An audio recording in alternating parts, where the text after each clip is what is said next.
हाँ जी, ये आलू हैं जो मैंने तकरीबन ये 1 किलो आलू हैं, तो इनके अंदर मैं ये सारी चीज़ें डाल दूँगी। ये देखिए, ये बंद गोभी है, ये शिमला मिर्च है। आप इसके अंदर गाजरें भी ऐड कर सकते हैं। गाजरें मैंने स्किप कर दी हैं क्योंकि बच्चे इतने शौक़ से नहीं खाते। तो ये सब्ज़ प्याज है और ये थोड़ा सा चिकन मैंने डाला है इसके अंदर। इसको बारीक बारीक करके इसको मैंने डाला है।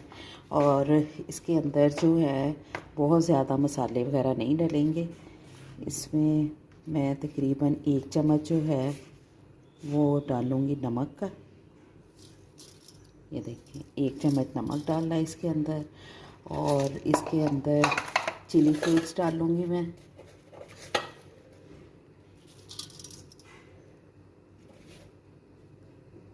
तकरीबन 1.5 चम्मच मैंने डाला है इसमें चिली फ्लेक्स का। इसमें पिसी हुई मिर्च नहीं जाएगी इसके अंदर। इसमें अब मैं काली मिर्च डालूँगी। इसमें जो ज़्यादा टेस्ट है ना वो काली मिर्च का ही जाता है। तो इसमें काली मिर्च जो है वो भी तकरीबन 1 चम्मच जो है ना भर के वो काली मिर्च का मैंने डाला है। ये सारी चीज़ें इनको अब अच्छी तरह से मैरिनेट कर लेना है, सारा मिक्स कर लेना चाहिए इनको हाथ से अच्छी तरह से। और वही बात कि आप जब भी किचन में काम करने खड़े हों तो इस चीज़ को मेक श्योर कर लिया करें कि आपके हाथ जो हैं वो साफ़ हों, अच्छी तरह से धो के फिर जो है काम शुरू किया करें कोई भी। क्योंकि बहुत से काम हैं जो हाथ से ही अच्छा लगता है करना।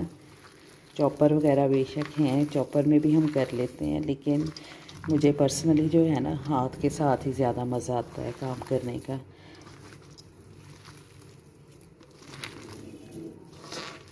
इनको अच्छी तरह सब चीज़ों को हमने मिक्स कर लेना है।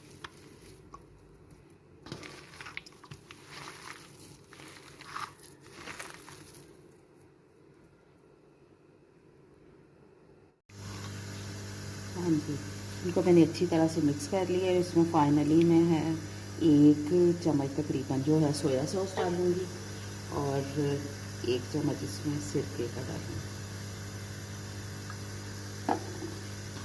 इसको मज़ीद अच्छी तरह जो है ना अब हमने मिक्स कर लेना।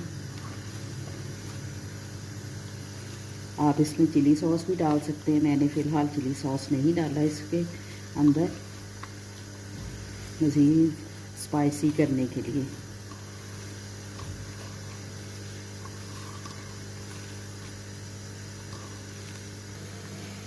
ये मिक्सचर हमारा तैयार हो गया। अब हाथों को हल्का सा पानी लगा लें या ऑयल लगा लें, जो भी। तो इस तरीके से पहले इसको अच्छी तरह से ना, इस तरह से ये होता है कि जो इन चीज़ों के अंदर जो हवा वगैरह भर जाती है वो भी निकल जाती है। इसको थोड़ा सा हाथ से अगर हम इस तरह करें, फिर इस तरह करके तो इस शेप में कबाब बना लें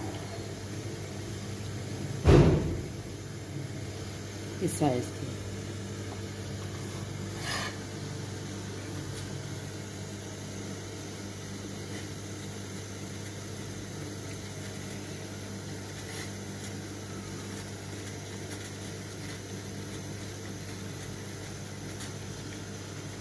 इनको बना के मैं थोड़ी देर के लिए इसको फ्रिज में रखूँगी।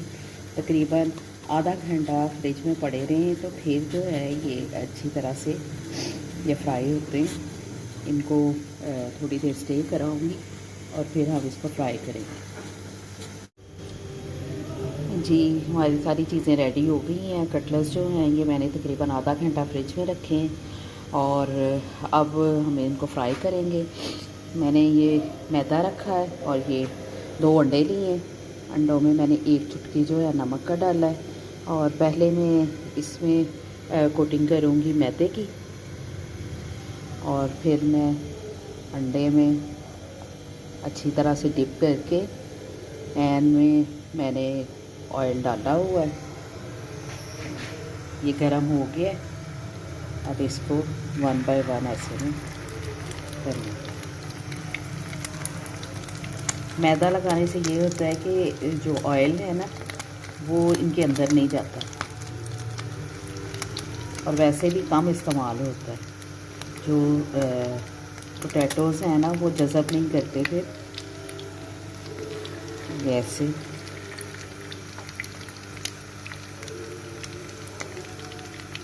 इस तरह से करके 1 बाय 1 सारे जो हैं ये तैयार हो जाएंगे।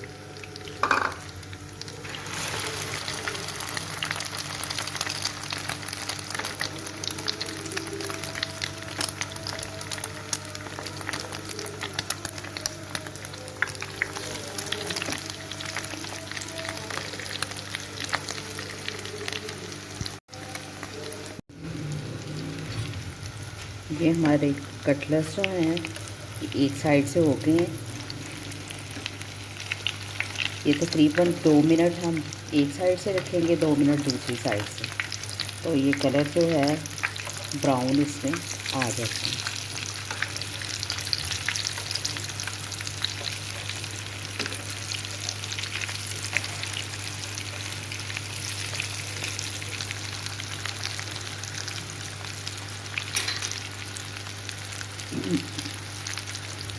फ्लेम आपने बहुत हाई नहीं करनी, बिल्कुल नॉर्मल सा फ्लेम इसका रखना है ताकि ये अंदर तक जो है अच्छी तरह से पक जाए।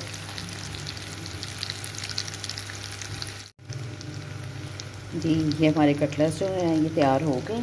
अब इनको मैं डिश में निकाल के आपको दिखाती हूँ। जी ये हमारे मज़ेदार से कटलेट्स जो हैं ये तैयार हो गए हैं। आप भी इसको ज़रूर ट्राई करें और मुझे कमेंट्स में ज़रूर बताइएगा कि आपको कैसे लगे हैं। वीडियो को लाइक और शेयर करें और सब्सक्राइब करें और बेल आइकन को प्रेस करें। इसको आप चटनी के साथ भी खा सकते हैं, आप इसको केचप वगैरह के साथ भी बहुत मज़े के लगते हैं ये। और रमज़ान अब आ रहा है तो इस तरह की चीज़ें इन घरों में बच्चे जो हैं ज़्यादा शौक़ से खाते हैं, तो आप भी इसको ज़रूर ट्राई करिएगा। कल हम इंशाल्लाह एक नई रेसिपी के साथ मिलेंगे। दुआओं में याद रखें। तब तक के लिए अल्लाह हाफ़िज़।